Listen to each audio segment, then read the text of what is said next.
Bismillahirrahmanirrahim. Assalamualaikum warahmatullahi wabarakatuh. Alhamdulillahilladzi arsala rasulahu bil huda wa dinil haqqi liyudhhirahu 'ala dini kullihi walau karihal kafirun walau karihal munafiqun. Asyhadu an la ilaha illallah wahdahu la syarika lahu wa asyhadu anna Muhammadan 'abduhu wa rasuluh. Allahumma shalli wa sallim 'ala habibina wa syafi'ina wa maulana Muhammadin wa 'ala alihi wa sahbihi wa sallam ajma'in. Asbahna wa asbahal mulku lillah walhamdulillahi la syarika lah la ilaha illahu wa ilaihi nusyur. Asbahna ala fitratil islam wa kalimatil ikhlas wa ala dini nabiyina Muhammadin sallallahu alaihi wasallam wa ala millati abina Ibrahim hanifan wa ma kana minal musyrikin. Qulu subhanaka la ilma lana illa ma 'allamtana innaka antal alimul hakim. Qala rabbi shrah li sadri wa yassir li amri wahlul 'uqdatam min lisani yafqahu qawli. Allahumma hdini wahdini waj'alni sababan liman ihtada. Allahumma arinal haqqa haqqan warzuqna ittiba'ahu wa arinal batila batilan warzuqna ijtinabah. Allahumma ij'alna mimman yastami'una al-qawla fayattabi'una ahsanah. Jemaah salat subuh yang dirahmati oleh Allah Subhanahu wa taala. Pertama-tama marilah kita senantiasa mengucapkan alhamdulillah, syukur kepada Allah Subhanahu wa taala karena memang Allah mengajarkan kita dengan memulai firman-Nya dengan mengucapkan alhamdulillahirabbil alamin. Apalagi kita sebagai makhluk yang lemah yang tiada daya dan upaya kecuali atas pertolongan, nikmat dan karunia yang diberikan oleh Allah Subhanahu wa taala kepada kita. Termasuk hadirnya kita di sini di pagi hari ini bukan karena hebatnya kita, bukan karena kuatnya kita, tapi kita dimudahkan oleh Allah untuk mengangkat kepala kita, melangkahkan kaki kita ke tempat ini guna melaksanakan sholat subuh berjamaah. Maka oleh karena itu kita sering-sering mengucapkan alhamdulillah atas nikmat yang diberikan kepada kita sehingga kita tidak mampu lagi untuk mengucapkannya. Kemudian berikutnya salawat dan salam kita sampaikan pada junjungan kita Nabi besar Muhammad sallallahu alaihi wasallam.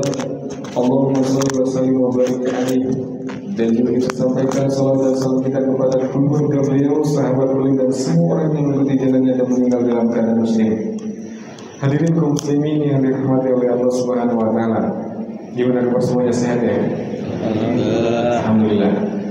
Insyaallah kita akan menyabarkan diri kita beberapa menit ke depan untuk mendengarkan tausiah seputar hutang. Sebelum kita masuk ke materi, kita luruskan niat kita update niat kita supaya duduknya kita di sini, waktu yang kita habiskan semuanya dicatat sebagai pemberat timbangan kebaikan di sisi Allah Subhanahu wa taala. Hadirin semuanya yang dirahmati oleh Allah Subhanahu wa taala. Kalau ada orang berbicara bertanya tentang keimanan, apa sih hal-hal yang berkaitan dengan keimanan? Di mana sih kedudukannya Allah Subhanahu wa taala? Terus Tuhan siapa yang pantas kita untuk sembah? Maka ini jawabannya ada dalam pembahasan akidah. Kalau ada orang yang bertanya tentang berkaitan tentang masalah ibadah, bagaimana tata cara wudhu yang benar? Bagaimana tata cara sholat yang benar? Maka ini pembahasannya dalam pembahasan ibadah. Kalau ada orang bertanya tentang masalah bagaimana caranya mengelola hati, kemudian bertutur kata yang baik, berperilaku yang sopan, maka ini dalam pembahasan dalam pembahasan akhlak atau adab. Dan kalau ada orang yang bertanya berkaitan tentang Islam, yang khususnya temanya tema tentang muamalah, tentang transaksi antara kita dengan yang lainnya, maka ini biasanya dalam pembahasan muamalah. Dan insya Allah dalam kesempatan kali ini kita akan membahas tentang salah satu transaksi yang ada di dalam muamalah yang sangat terbiasa dalam kehidupan kita sehari-hari. Yaitu transaksi apa? Transaksi hutang piutang. Hadirin yang dirahmati oleh Allah Subhanahu wa taala. Di antara transaksi yang ada di dalam Islam yang dibolehkan adalah transaksi hutang menghutangi. Dan hutang menghutangi ini biasanya sensasinya berbeda dengan transaksi yang lainnya. Orang yang saling menghutang dan menghutangi, mereka biasanya sama-sama merasa cemas. Kenapa demikian? Orang yang menghutangi cemas, khawatir hutangnya nggak dibayar. Dan orang yang dihutangi juga cemas, khawatir nanti nggak kebayar hutangnya. Jadi hutang ini biasanya sering membuat orang cemas. Beda dengan transaksi jual beli, orang sama-sama senang. Yang menjual senang dapat uangnya dan dapat keuntungan dari jual belinya, sedangkan orang yang membeli juga senang karena memang dapat barang yang dia cari. Jadi transaksi jual beli orang biasanya kalau dua-duanya orang yang benar, tidak ada hal-hal yang tidak baik di dalamnya, maka biasanya orang akan merasakan sama-sama bahagia ketika transaksi jual beli karena sama-sama diuntungkan. Beda dengan hutang itu bawaannya cemas, dan ini yang sering biasanya membuat problem dalam masyarakat. Bahkan ada orang yang biasanya tadinya senyum jadi jarang senyum, yang tadinya ramah jadi pemarah. Apalagi kalau seandainya sudah berkali-kali dia ditagih hutangnya, biasanya dia lebih marah daripada orang yang menghutangi. Jadi memang problem hutang ini problem pelik ya. Oleh karena itu kita butuh pemahaman yang jelas terhadap hutang, karena hutang ini di dalam Islam bukan hanya saja berkaitan dengan dunia, tapi nanti urusannya akan panjang ke akhirat. Hadirin yang dimuliakan oleh Allah Subhanahu wa taala, orang sekarang itu banyak yang mengutamakan gaya hidup daripada memikirkan bagaimana dia mendapatkan hal yang menjadikannya untuk bergaya ini dengan hal yang jelas. Jadi lebih banyak bahkan rela untuk berhutang untuk mengutamakan gaya hidup.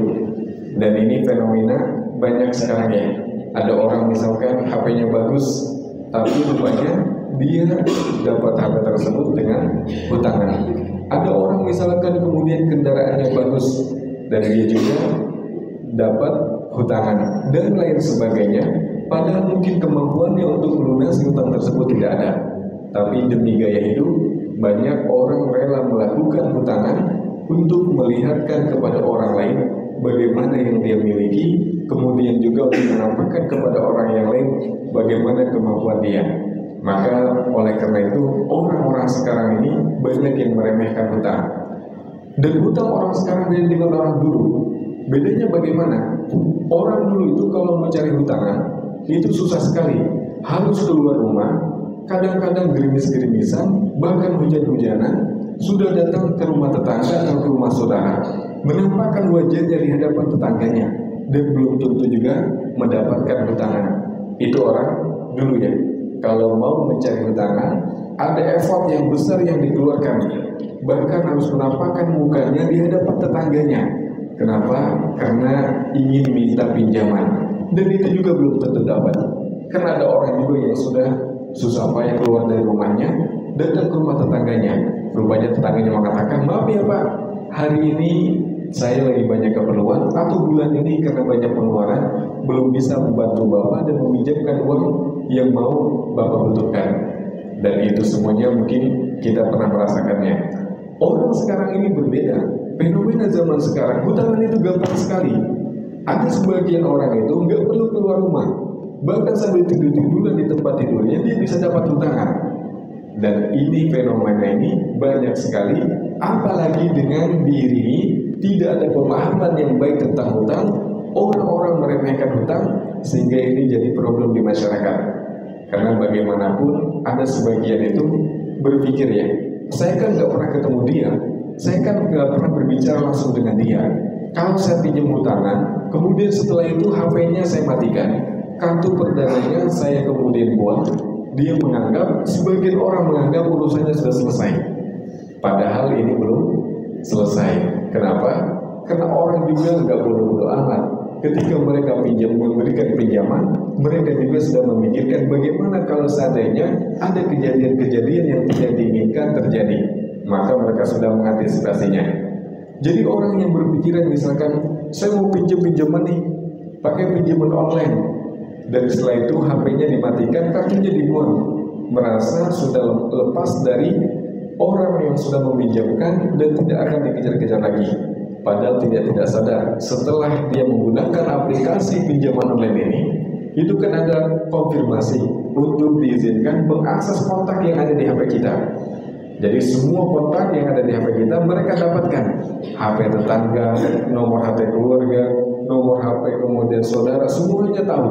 Sehingga ketika kita kemudian melarikan diri dan menganggap urusan sudah selesai dengan melarikan diri dengan mematikan HP, rupanya kemudian mereka menghubungi nomor kontak yang ada yang sering kita hubungi.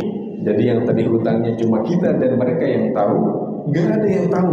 Tapi karena kita mencoba untuk melarikan diri, akhirnya setelah itu saudaranya dihubungi. Tolong bapak ini katanya nih, suruh membayar hutangnya.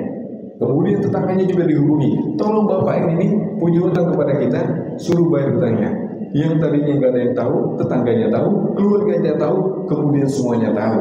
Dan akhirnya dia juga dikejar-kejar oleh orang yang memberikan hutang tersebut. Dan ini banyak kejadiannya. Orang dikejar oleh pinjol ya. Pinjol kan? Pinjaman online. Nah, hadirin yang dimuliakan oleh Allah Subhanahu wa Ta'ala, memang kita sebagai seorang muslim perlu mengetahui bagaimana hal-hal yang berkaitan tentang hutang dan punya pemahaman yang baik tentang hutang. Karena bagaimanapun hutang itu hutang orang, uang orang, bukan uang yang halal kemudian kita gunakan. Dan hutang ini urusannya bukan hanya di dunia, tapi panjang ke akhirat. Nah, hal yang pertama yang perlu kita ketahui, apa sih hukumnya menghutang itu? Boleh nggak hukumnya berhutang? Di dalam Islam hukum hutang itu dibolehkan, tapi bukan disunahkan atau bukan diwajibkan, dibolehkan. Kalau kita punya kebutuhan yang mendesak dan ada komitmen untuk membayar, maka ini kita punya ruang untuk kita bisa gunakan, yaitu solusi dalam kehidupan, yaitu diantaranya dengan berhutang. Yang penting tadi ya, kebutuhan mendesak, kemudian ada komitmen untuk membayar. Dan juga Rasulullah SAW diriwayatkan beliau di akhir hayatnya menggadaikan baju perangnya pada orang Yahudi, dan gadai ini merupakan nama lain dari hutang. Cuma bedanya, kalau hutang biasa itu gak ada jaminannya, kalau hutang yang digadaikan dia menggunakan jaminan. Dan ayat yang paling panjang di dalam Al-Quran ada ayat berkaitan tentang hutang. Jadi hutang ini hukumnya apa? Dibolehkan, bukan juga diwajibkan, tapi dengan catatan kalau seandainya keadaan mendesak dan ada komitmen untuk membayar. Maka oleh karena itu kita jangan juga kemudian nyinyir kalau ada orang yang berhutang mau pinjaman. Kenapa? Siapa tahu dia baru di PHK, kemudian nggak ada beras di rumahnya. Maka kalau kita ada, kita pinjamkan. Kalau tidak ada, maka kita ucapkan kata-kata yang baik. Jadi pinjaman ini dibolehkan dalam keadaan tadi mendesak dan ada komitmen untuk membayar. Karena ada sebagian orang suka nyinyir, bapak ini katanya minjem terus, baru kemarin minjem, padahal yang kemarin sudah dibayar. Karena sering minjam, kemudian orang menganggapnya sebelah mata, bahkan direndahkan. Padahal kita nggak tahu ya bagaimana keadaan di dalam rumahnya. Siapa tahu usahanya lagi bangkrut, siapa tahu baru di PHK, siapa tahu nggak ada beras di rumahnya, siapa tahu lagi ada kebutuhan mendesak untuk berobat.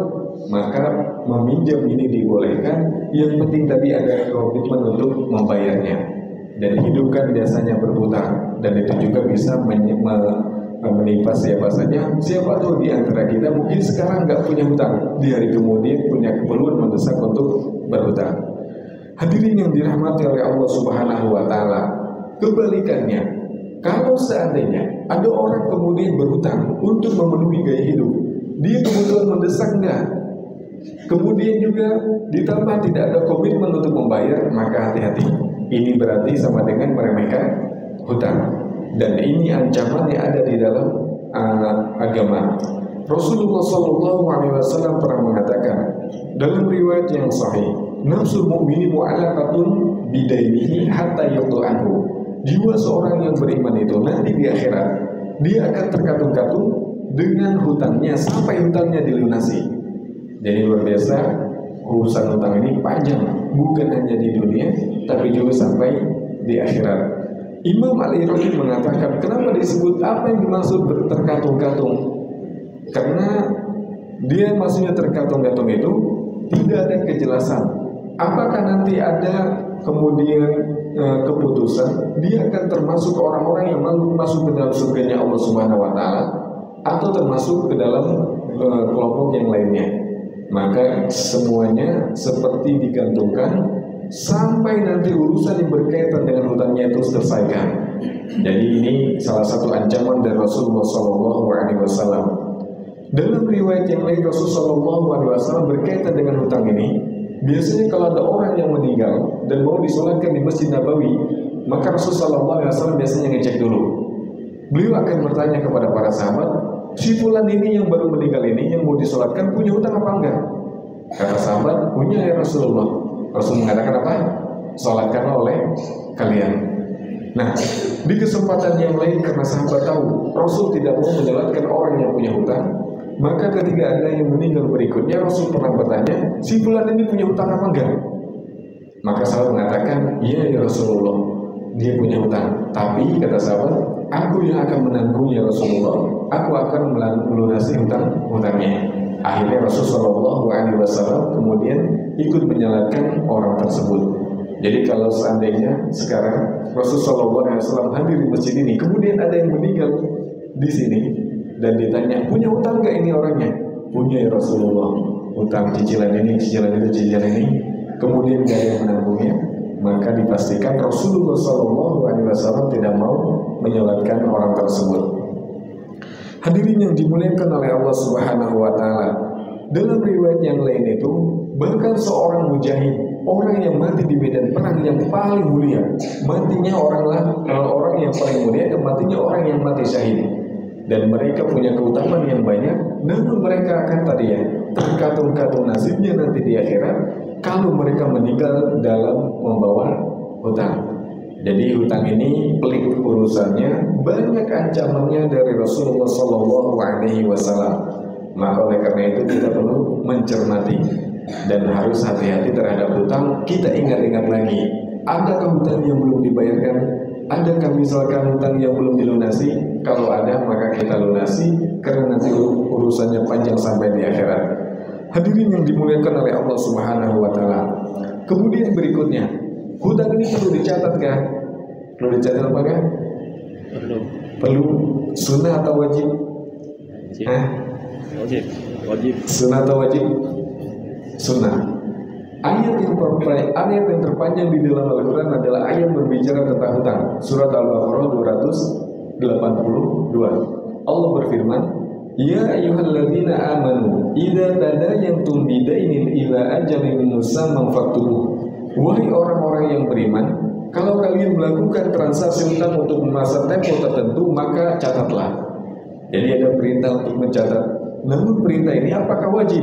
Maka hukumnya adalah sunnah. Jadi sunnah.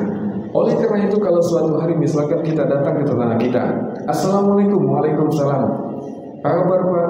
Alhamdulillah baik. Setelah ngobrol, kemudian Pak, mohon maaf, saya lagi ada keperluan ini. Bisakah Bapak bantu saya? Ada apa? Saya mau keperluan berobat. Peluang pinjaman 1 juta. Nanti insya Allah bulan depan saya ganti. Nah, rupanya tetangganya kemudian mengatakan, siap, insya Allah saya akan bantu Bapak, tapi ini tolong diisi dulu formnya. Form apa ini? Form PDP kan? Bukan. Form apa?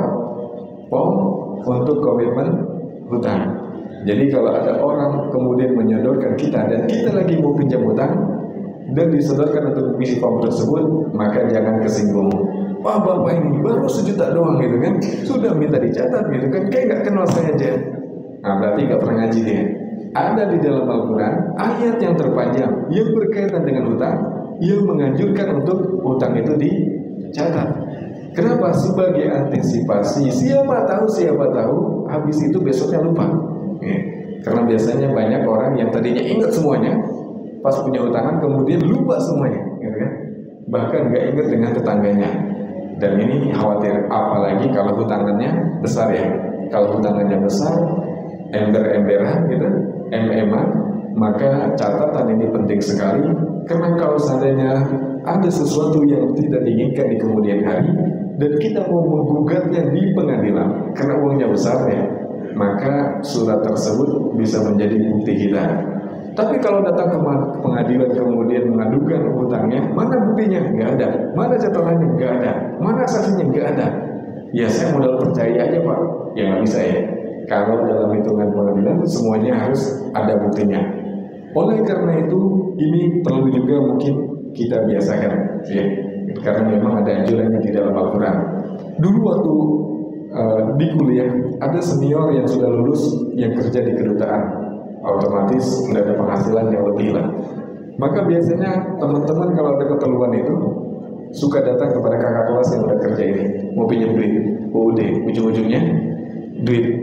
Ketika datang mengutarakan hajatnya, akhirnya kakak kelasnya mengatakan, ya udah kalau mau siap nih, saya kasih form ini tanggalnya, ini namanya, kapan dibayarnya. Karena sama-sama ngerti juga dalilnya, ngerti akhirnya nggak mau apa-apa. Ya udah siap aja. Karena memang hal ini dianjurkan di dalam Al-Quran. Tapi tadi ya, bukan wajib mencatat. Jadi kalau misalkan ada teman datang ke rumah, kita tahu dia pernah berkali-kali minjem utang kepada kita dan senantiasa komitmen, nggak pernah telat, nggak pernah delay. Maka ketika dia pinjam, kita kemudian nggak mencatatnya, bolehkah? Boleh. Kenapa? Karena hukum mencatat disunahkan, bukan diwajibkan. Jadi kalau kita sudah sikoh, percaya sama orang ini, dia ini orangnya amanah dan juga jujur, tepat waktu, menepati janji, nggak pernah ingkar dengan janjinya, maka orang tersebut ini walaupun misalkan kita tidak mencatatnya, maka tidak masalah. Hadirin yang dimuliakan oleh Allah Subhanahu wa Ta'ala.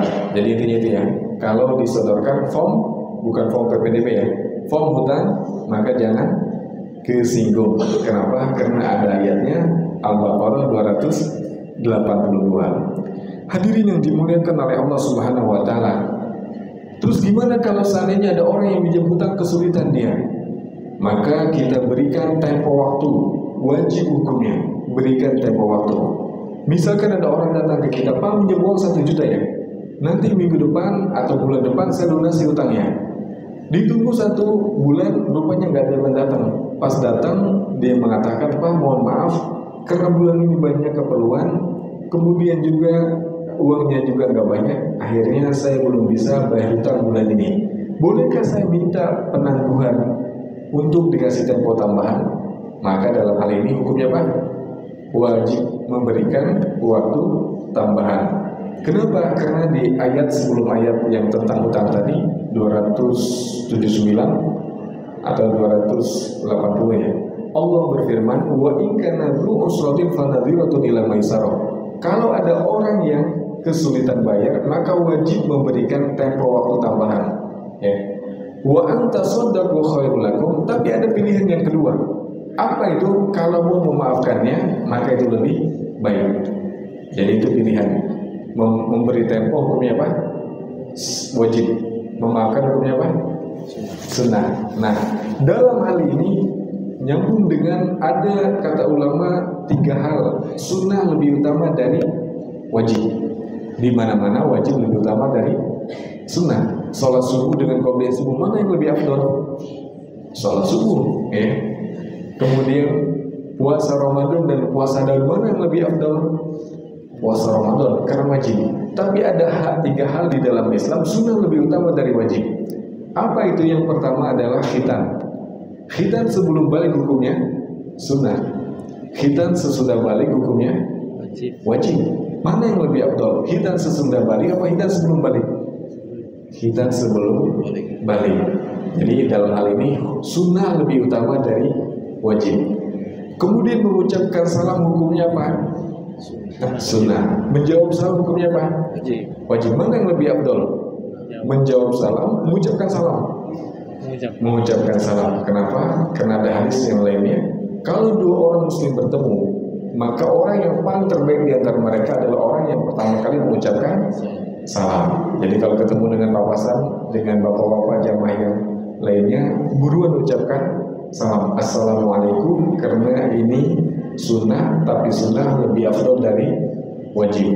Kemudian yang ketiga berkaitan dengan tema kita, memberikan tangguhan orang yang kesulitan bayar hukumnya wajib, dan memaafkan orang yang punya hutang hukumnya sunnah. Tapi mana yang lebih afdal? Memaafkan orang yang membayarkan hutang. Jadi siap ya. Habis ini Pak SMS tetangganya, saudaranya, insya Allah Pak, semua hutang-hutang Bapak saya lunasin. Saya maafkan Ustaz, tapi saya nggak lupakan katanya. Nah, sama aja ini ya. Namanya belum memaafkan. Dan kalau misalkan ada niatan baik untuk memaafkan, dikonfirmasi, ya, disampaikan. Jangan sampai kemudian niat kita yang baik ini berubah gara-gara keadaan. Karena ada sebagian seperti itu. Kayaknya tetangga saya ini nggak bisa membayar hutang. Ya udahlah, saya ikhlaskan aja. Saya akan maafkan, saya anggap semuanya lunas. Tapi nggak dikasih tahu tetangganya, diem aja, ya. Mau memaafkan, tapi kayaknya memaafkannya setengah-setengah, karena tetangganya nggak dikasih tahu. Dan ini biasanya rentan kumat, nih, rentan kumat kalau dalam keadaan yang lain. Contohnya bagaimana? Misalkan di kemudian hari setelah setahun 2 tahun, tetangganya beli motor baru atau beli mobil baru. Hutang yang sudah dilupakan dan dimaafkan 2 tahun yang lalu, gara-gara tetangganya beli mobil lagi dan juga belum dikasih tahu hutangnya dimaafkan, kemudian kambuh lagi. Wah, kalau gitu nggak jadi nih. Hutang saya maafkan. Kenapa? Karena rupanya tetangga saya bukan orang yang nggak mampu, tapi rupanya orang yang mampu dan mobilnya gede-gede dan lebih bagus lagi mobilnya dari mobil saya. Nah, ini biasanya kumat ya. Jadi kalau punya niatan baik untuk memaafkan, karena tadi tahu ya, memaafkan itu lebih utama dari memberikan tangguhan waktu, walaupun hukumnya sunnah. Kalau bisa supaya menyempurnakan niatnya, dikonfirmasi, di SMS, diberitahu tetangganya dan saudaranya bahwasanya hutangnya dilunasi, supaya nanti di kemudian hari kalau keadaan berubah, terus nggak rusak niatnya. Hadirin yang dimuliakan oleh Allah Subhanahu Wa Taala. Jadi ini berkaitan kalau ada orang tidak mampu bayar, maka berikan tangguhan waktu. Kemudian apalagi yang berkaitan dengan hutang? Apakah ada pahala yang diberikan kalau kita membantu orang Ustaz dengan hutangan? Ada. Dan itu pahalanya besar. Seperti apa? Disebutkan dalam hadis Rasulullah SAW. Kalau ada orang memberikan pinjaman kepada saudaranya, misalkan contohnya 1 juta, ya, dalam tempo 1 bulan, maka kata Rasul, orang ini dicatat seperti sedekah setiap harinya 1 juta sampai 1 bulan itu berlalu. Berarti kalau 1 juta dikali 30 berapa? 30 juta nilai sedekahnya, walaupun yang dipinjami hanya 1 juta. Enak gak? Uangnya gak kemana-mana, pahala sedekahnya dapat. Tapi niatnya harus lurus ya, jangan menggerutu terus tiap hari gitu kan. Sini, minjem lagi. Harus dituluskan niatnya. Kenapa? Karena pahalanya besar. Jadi orang yang meminjami orang lain itu dihitung seperti dia bersedekah senilai orang yang dipinjamkan setiap harinya seperti itu. Tapi jangan juga kemudian diajak sedekah untuk bangun masjid. Pak, ini bangun masjid, nggak mau saya. Kenapa? Udah banyak sedekah saya. Apa itu? Hutang saya di mana-mana. Semua orang sudah punya hutang sama saya. Dan kata hadis kan mengatakan orang yang menghutangi sama dengan dihitung sedekah. Orang yang susah diajak sedekah biasanya susah juga untuk menghutangi. Ya, hadirin yang dimuliakan oleh Allah Subhanahu Wa Taala. Ustaz, ini teman saya nggak bayar-bayar, gitu kan? Katanya minjem 1 bulan, kemudian minta tempo waktu 1 bulan lagi, minta tempo waktu lagi sebulan lagi. Gimana itu? Apakah ada perubahan? Maka kata Rasulullah SAW, kalau ada orang minjem uang, kemudian dalam tempo tertentu dia nggak bisa mampu bayar, dan dia minta tambahan tempo untuk waktu berikutnya, maka ketika diberikan tempo kedua kalinya, maksudnya untuk waktu yang berikutnya, dia akan dihitung dilipat gandakan sedekahnya. Jadi kalau tadi 1 juta selama 1 bulan pertama dan dia gagal bayar, minta tangguhan, kita berikan tangguhan tersebut 1 bulan berikutnya. Jadi di bulan kedua kita dihitung seperti sedekah 2 kali lipat. Yang tadinya 1 hari dihitung 1 juta, karena nominal yang kita berikan 1 juta, berarti di waktu yang kedua dihitung 2 juta. Jadi banyak ya. Berarti di balik semua hutang yang macet ada pahala yang besar, ada pahala yang besar. Jadi yang selama ini selalu mikirin hutangnya yang belum dibayar-bayar, itu semuanya tidak kemana-mana. Insya Allah semuanya akan dicatat oleh Allah Subhanahu Wa Taala. Hadirin yang dimuliakan oleh Allah Subhanahu Wa Taala. Kemudian berikutnya, ada orang yang berhutang dan dia gagal bayar, meninggal dunia lagi. Gimana ini ketentuannya? Kalau ada orang punya hutang, belum bayar, gagal bayar, dan dia meninggal dunia, Maka ketentuannya kalau dia punya harta warisan yang ditinggalkan, maka sebelum dibagikan warisan tersebut didahulukan untuk melunasi hutangnya. Hutangnya banyak Ustaz, nanti ahli warisnya nggak kebagian. Walaupun ahli warisnya nggak kebagian, karena orang yang berhak, yang wajib menunaikan hutangnya, kalau dia punya hutang dari dirinya ya, dan dari orang lain atas nama dirinya, maka yang paling wajib melunasi hutangnya kalau dia punya yang ditinggalkan dari hartanya. Jadi ini ketentuan, jangan dibagi dulu warisannya, kemudian baru diomongin gimana ya hutang bapak ya. Aduh kamu aja deh. Akhirnya ujung-ujungnya nggak ada yang bayar. Jadi ketentuannya Pak, dia ambilkan dulu hak untuk menunaikan hutang-hutang yang dimilikinya. Setelah itu baru diberikan ke ahli warisnya sisanya. Wah Ustaz, dia nggak punya apa-apa, dia ke Balikpapan sendirian, baru seminggu dia, gitu kan? Pancing nggak punya, ngontrak lagi dia, motor nggak punya, meninggal dunia, punya utang sama saya. Gimana ini, gitu kan? Mau dihubungi keluarganya nggak ada yang tahu, orang dia baru-baru datang aja. Maka dalam keadaan seperti ini, kalau dia orangnya baik, niat mau bayar, dan dia juga menghutang itu atas kebutuhan mendesak, kebetulan meninggal dunia, dan dia belum melunasi hutangnya, dicari harta bendanya, peninggalannya, warisannya nggak ada, maka orang seperti ini dia akan dimaafkan oleh Allah Subhanahu wa taala dan akan dilunasi hutang-hutangnya.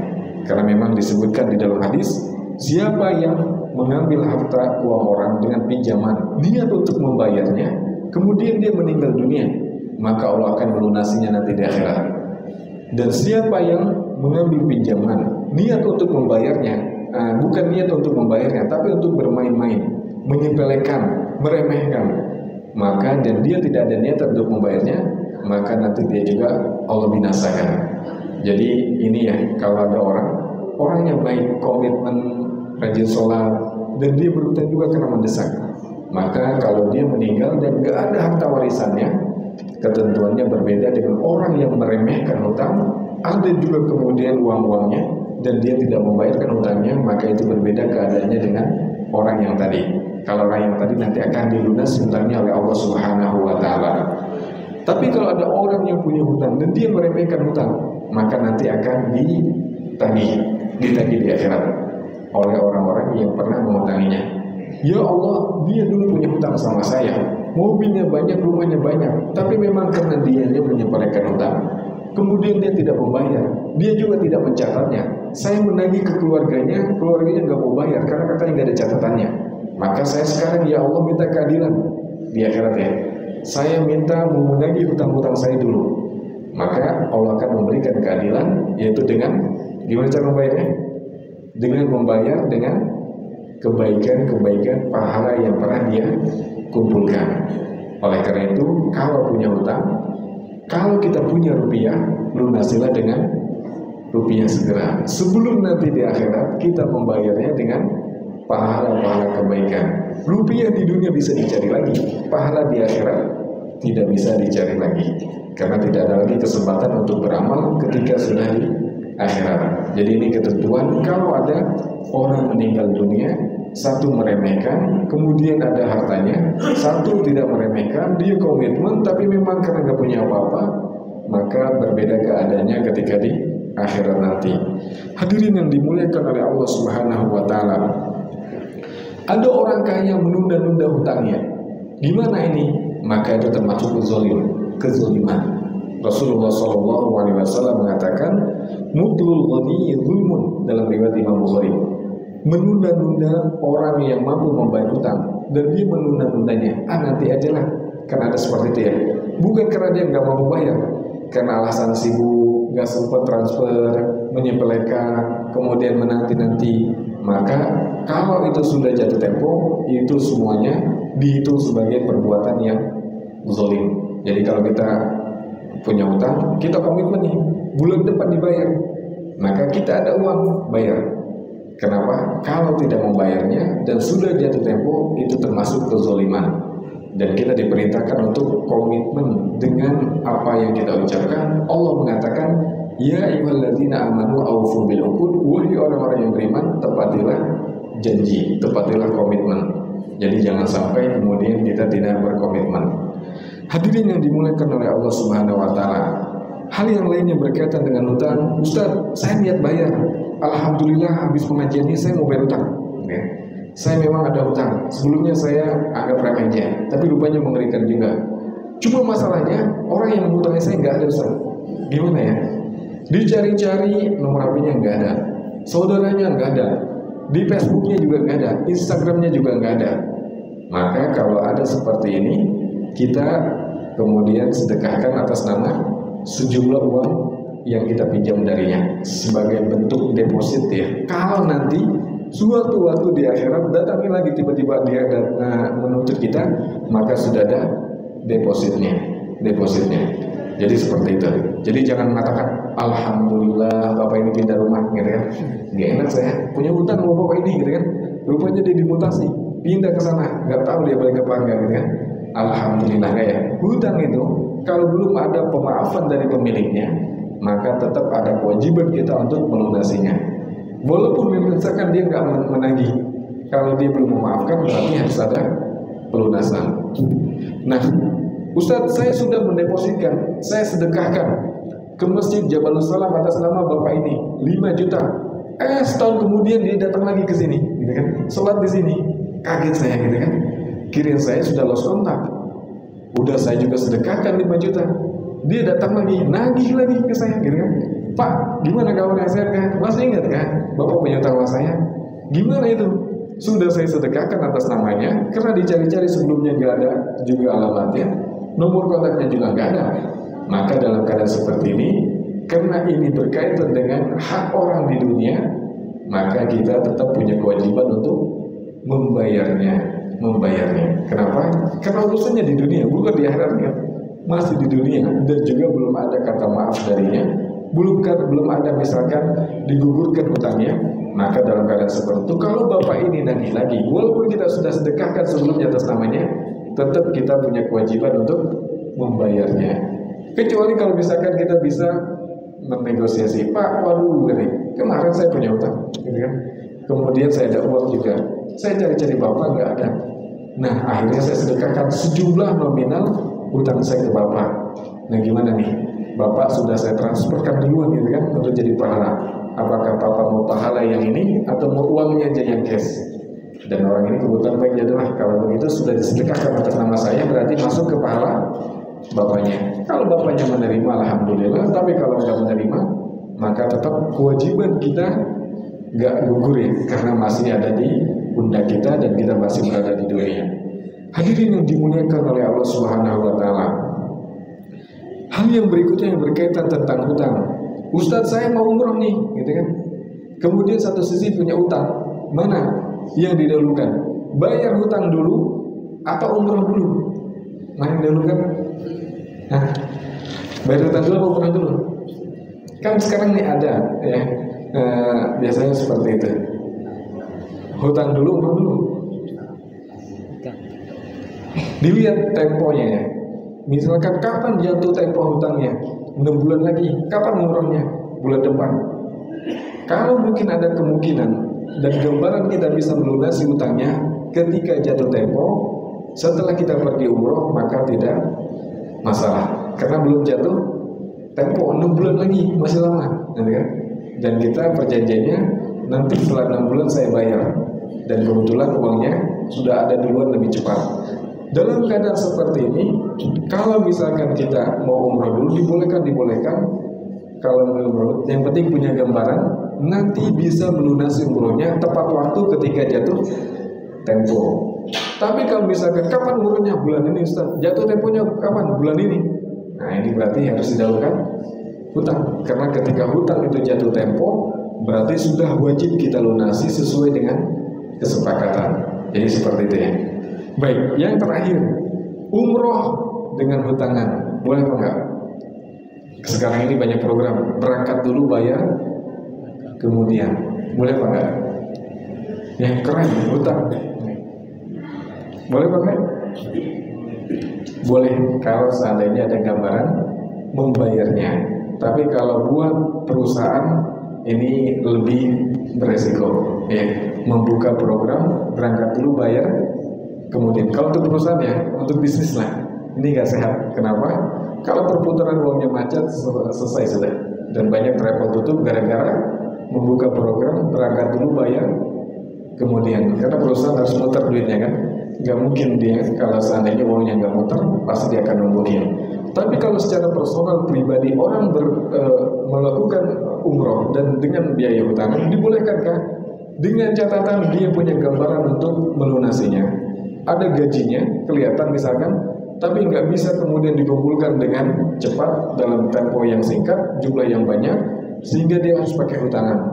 Maka nggak masalah. Yang penting hutangnya hutang yang tidak ada bunganya. Hadirin yang dimuliakan oleh Allah Subhanahu Wa Taala. Jadi masalah hutang ini penting ya. Masalah hutang ini penting, dan Rasulullah SAW juga pernah berdoa agar dihindarkan dan diselamatkan dari lilitan hutang. Apa doanya? Dan ini perlu kita selipkan dalam bacaan doa kita. Beliau pernah bersabda, Allahumma inni a'udzubika minal hammi wal hazan, wa a'udzubika minal ajzi wal kasal, wa a'udzubika minal jubni wal bukhl, wa a'udzubika minal ghalabatid daini wa qahri rijal. Ya Allah, aku berlindung kepadamu, Allahumma inna ajzi wal kasal, dari kelemahan dan kemalasan. Wa a'udzubika minal jubni wal bukhl, dan aku berlindung kepadamu ya Allah dari kesedihan dan gundah gulana. Dan aku berlindung kepadamu ya Allah dari sifat pengecut dan juga sifat pelit. Dan aku berlindung kepadamu ya Allah dari lilitan hutang dan kesunangan orang lain. Jadi ini diantara doa yang bisa kita ucapkan supaya dilepaskan dari lilitan hutang. Dalam riwayat yang lain Rasulullah SAW mengatakan doanya ya, Allahumma inni a'udzubika minal ma'sami wal maghrum. Ya Allah, aku berlindung kepadamu dari dosa dan juga lilitan hutang. Jadi kita perlu berdoa supaya kita semuanya dilepaskan dari hutang. Jamaah semuanya yang seperti saya sampaikan ya, tadi itu sekarang zaman sudah berbeda. Orang untuk berhutang itu mudah sekali. Dan kita kalau tidak punya pemahaman hutang yang baik, tanggung jawab yang tinggi terhadap hutang, maka biasanya kita bisa terlilit oleh hutang. Apalagi sekarang ini ada namanya fitur pay letter. Apa pay letter? Nah, bayar belanja dulu bayar, kemudian ibu-ibu paling sering nih menggunakan pay letter. Dan kalau nggak ada remnya bisa kebablasan. Saya punya teman gitu kan mengadukan tentang istrinya, karena istrinya mungkin ngelihatnya nggak ada masalah, maksudnya ada uang yang bisa dipakai. Pay letter itu kan dia belanja dulu, ambil, nanti bayarnya akhir bulan, gitu kan. Jadi setiap hari ada paket, bentar-bentar apa? Paket. Kadang-kadang kita sangka di rumah kita, rupanya di rumah tetangga paket. Keren sekali, setiap hari paket gitu kan. Tapi nggak tahunya rupanya dapat hutangan. Jadi katanya dia mengeluhkan istrinya, waduh istri saya katanya gimana ya, saya nasihatin nggak masuk. Kenapa memangnya? Dia tuh sering belanja online-nya pakai fitur pay letter. Kenapa? Mungkin istrinya punya gambaran. Nanti kan di akhir bulan suami saya akan kasih uang belanja sejumlah nominal sekian, sehingga dia kira mungkin berjalan nggak ada masalah. Tapi rupanya ketika dia belanja, akhirnya pay letternya di akhir bulan ada tagihan gitu kan. Kemudian kebetulan suaminya juga waktu itu bulan itu lagi punya keperluan yang banyak, sehingga biasanya nominal yang diberikan sejumlah itu tiap bulannya, bulan itu nggak diberikan dengan jumlah yang sama, lebih sedikit. Akhirnya apa? Ya tadi, karena menggantungkan pembayarannya dengan uang yang biasa dikasih suaminya, kebetulan suaminya juga belum atau nggak bisa memberikan sejumlah yang biasanya. Akhirnya dia punya apa? Tagihan. Dan tagihan ini ya akan terus meningkat kalau belum dibayarkan. Halnya kelihatannya sepele gitu kan, berhutang, tapi ya tadi karena gambaran yang mungkin tidak menyeluruh tentang hutang, banyak orang yang mendahulukan gaya daripada hutang. Padahal gaya itu berbanding lurus dengan beban. Makin banyak gayanya, makin berat bebannya. Jadi jangan banyak gaya kalau nggak mau banyak beban. Kalau memang Allah berikan kelebihan rezeki, ya kita pun biasa-biasa saja. Wallahu a'lam bishawab. Mungkin ini aja yang bisa sampaikan seputar hutang ya. Hutang ini urusan yang pelik karena memang sering menjadi problem dalam kehidupan kita, kadang-kadang menjadikan orang yang dekat jadi jauh, orang yang ramah jadi pemarah, orang yang tadinya sering senyum jadi jarang senyum gara-gara hutangan. Dan hutangan ini dalam Islam urusannya panjang, bukan hanya di dunia tapi sampai di akhirat. Wallahu a'lam bishawab. Sekian demikian apa yang bisa disampaikan. Sebelum ditutup mungkin ada yang mau ditanyakan atau didiskusikan, monggo silakan.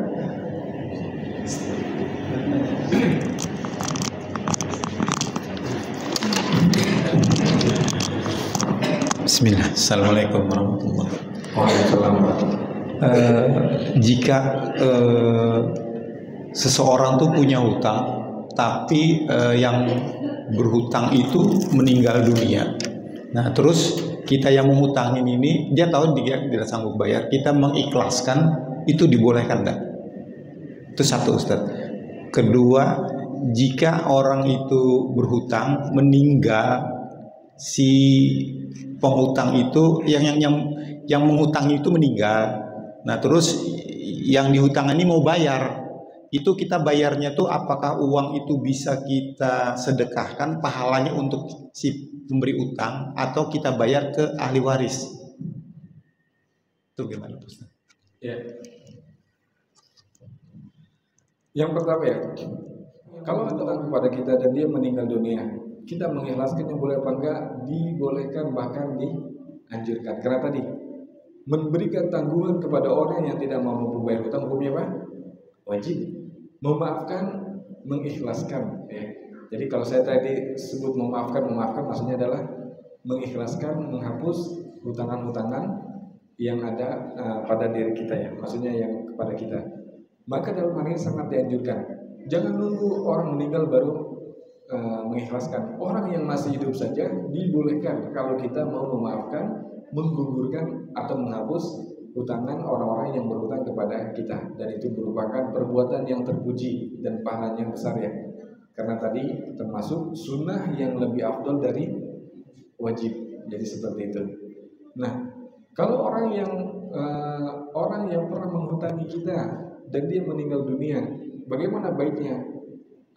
Kalau tadi kan saya sebutkan nggak ada keluarganya, dicari-cari nggak ada jejaknya. Maka karena kalau nggak ada kita sedekahkan ya. Tapi kalau misalkan anaknya ada, istrinya ada, orang yang meninggal hutang, orang yang meninggal dan dia pernah memberikan hutang kepada kita, maka nanti status hutangnya sebagai apa? Warisan. Karena termasuk harta yang ditinggalkan oleh orang yang meninggal. Jadi kalau misalkan keluarganya ada, ya ahli warisnya ada, kita serahkan. Bapak Ibu, dulu Bapak almarhum pernah menghutangi saya 10 juta dan saya belum ada uang waktu itu. Sampai sekarang alhamdulillah saya punya uang nih, uangnya 10 juta, serahkan ke ahli warisnya supaya dibagi-bagi, karena itu termasuk nanti seperti warisan yang ditinggalkan oleh orang yang meninggal. Jadi seperti itu ya. Jadi kalau ada keluarganya seperti itu, dan itu dihitung melunasi ya, dihitung melunasi. Karena bagaimanapun apa yang dimiliki oleh orang yang tadi itu yang meninggal dunia, baik harta yang fisik maupun hutang di luar, itu semuanya dihitung sebagai harta peninggalan, dan harta peninggalan atau warisan seperti itu. Tapi kalau misalkan dicari ahli warisnya nggak ada, keluarganya nggak ada, gimana ini gitu kan? Maka kita sedekahkan untuk antisipasi kalau seandainya misalkan nanti ditagih di akhirat. Wallahu a'lam bishawab. Seperti itu. Ada lagi? Ya.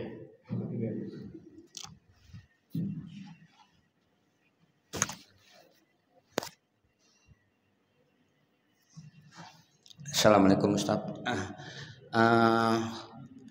Saya pernah dengar Ustaz, selama kita masih mengharapkan kembalian utang, misalnya ada orang utang sama saya gitu kan, selama kita masih mengharapkan utang, kita nggak boleh mengikhlaskan gitu Ustaz ya. Maksudnya gini, misalnya si fulan utang sama saya, susah banget bayarnya, sudah saya ikhlaskan, tapi sesuatu saat berubah, tiba-tiba punya uang mereka terus membayar utangnya. Apa saya dengar katanya nggak boleh Ustaz ya.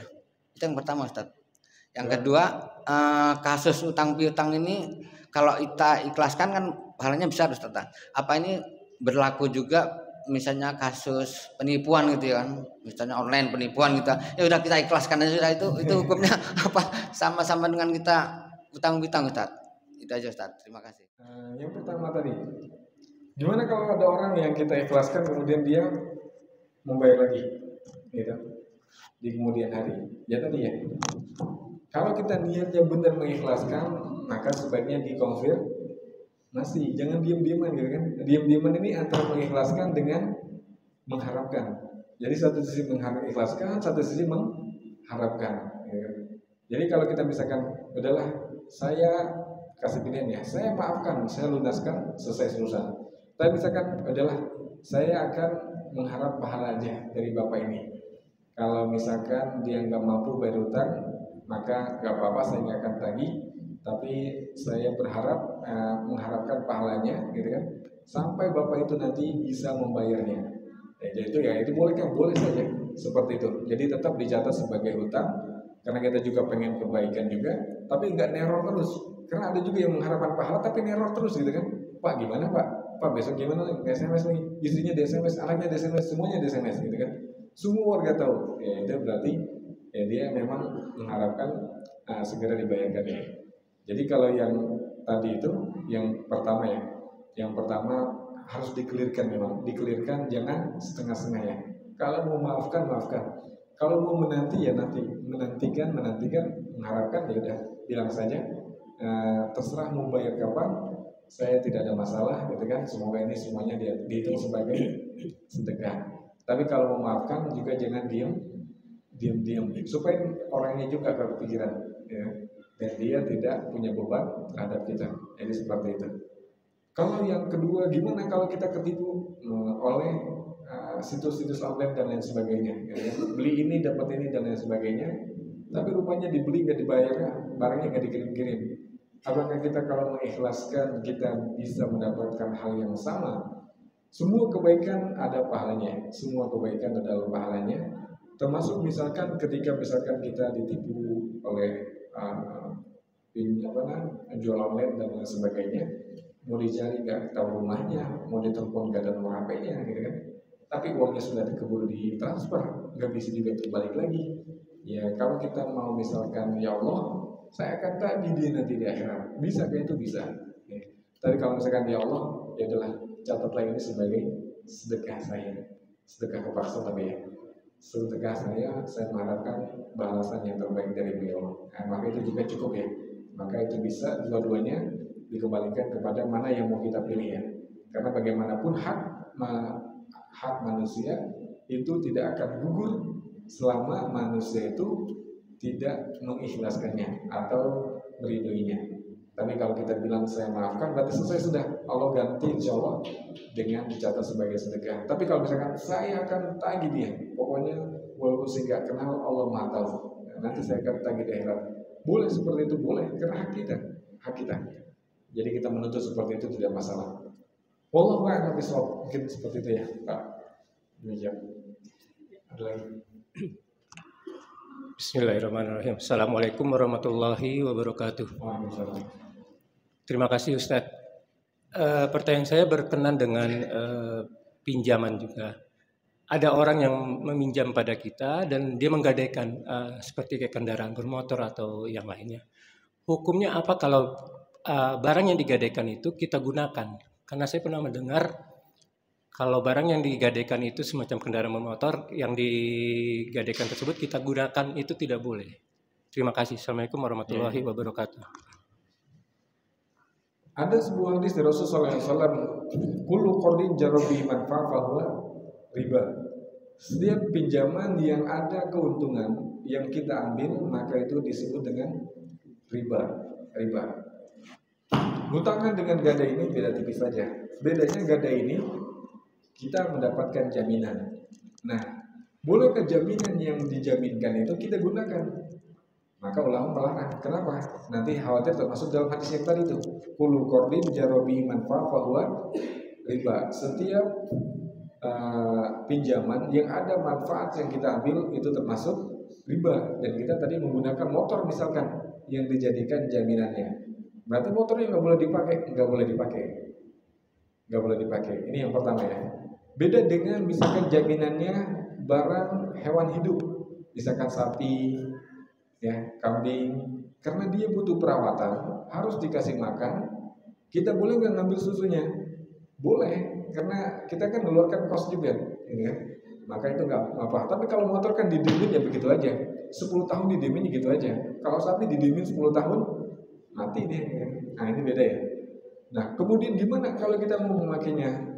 Maka izin ke orangnya. Seperti kita mau minjem sesuatu. Pak izin ya, motornya saya pakai, saya pinjam motornya. Jadi bukan langsung, wah ini kan motor gadaian, saya berhak, enggak ya. Jadi seperti itu ya. Jadi kalau ada gadai yang berbentuk benda yang bisa dimanfaatkan, maka kalau kita memanfaatkan harus izin sebagaimana kita meminjamnya.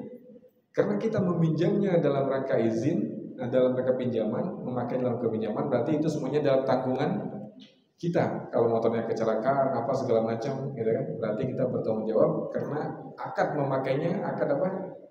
Pinjaman. Dan ini supaya terlepas dari tadi hadis yang tadi, setiap pinjaman yang ada manfaatnya maka bisa disebut dengan riba. Jadi seperti itu. Jadi memang tidak boleh menggunakan barang yang dijaminkan. Sekalipun misalkan mau menggunakan, maka kita izin menggunakan mobilnya dan tidak masalah. Jadi seperti itu ya. Jelas Pak ya? Nah, mungkin yang terakhir ya, Pak, boleh nggak kita minjem uang 1 juta, kembalikan 1.500.000? Boleh nggak? Nah, kita minjem uang nih ke tetangga 1 juta, kita kembalikan 1.500.000. Boleh Pak nggak? Riba atau bukan? Nah, ya, dibolehkan. Yang penting tidak ada syarat. Yang penting tidak ada syarat. Beda kalau saya di awal, Pak, nih saya pinjamin ya 1 juta, tapi awas nanti balikin 1.500.000. Kalau mau ambil, nggak mau jangan diambil. Nah, maka ini riba. Tapi kalau misalkan Pak pinjam uang 1 juta, oh iya nih, udah selesai 1 bulan, Pak saya sudah transfer ya. Wah, kok kelebihan ini? Nggak apa-apa. Maka itu bukan riba. Ya. Jadi ini hal yang dianjurkan untuk berbuat baik ketika kita meminjamkan yang meminjamkan, dan itu dibolehkan karena tidak ada syarat di depan. Jadi kalau bapak-bapak minjem uang habis dipinjemin bayar utang, bawalah jeruk 2 kilo gitu kan, anggur 2 kilo ditambahin itu kan, jangan pas-pasan, apalagi utangnya puluhan tahun gitu kan, apalagi puluhan tahun. Maka oleh karena itu ini dibolehkan karena tidak ada syarat di awalnya. Dan biasanya yang seperti ini kalau mau minjem lagi cepat dia, Pak minjem uang 1 juta, oh siap kan, langsung kirim. Kenapa? Karena orangnya baik, orang senang dengan orang baik ya kan. Jadi seperti itu. Jadi trik supaya gampang pinjam utangan harus baik sama orang dan juga pintar-pintar ngambil hatinya. Di antaranya tadi ya, pandai berterima kasih. Wallahu a'lam bishawab. Mungkin ini aja bisa sampaikan. Sekian dan demikian, kurang lebihnya mohon maaf. Tutup dengan kafaratul majlis. Subhanakallahumma bihamdika asyhadu an la ilaha illa anta astaghfiruka wa atubu ilaik. Assalamualaikum warahmatullahi wabarakatuh.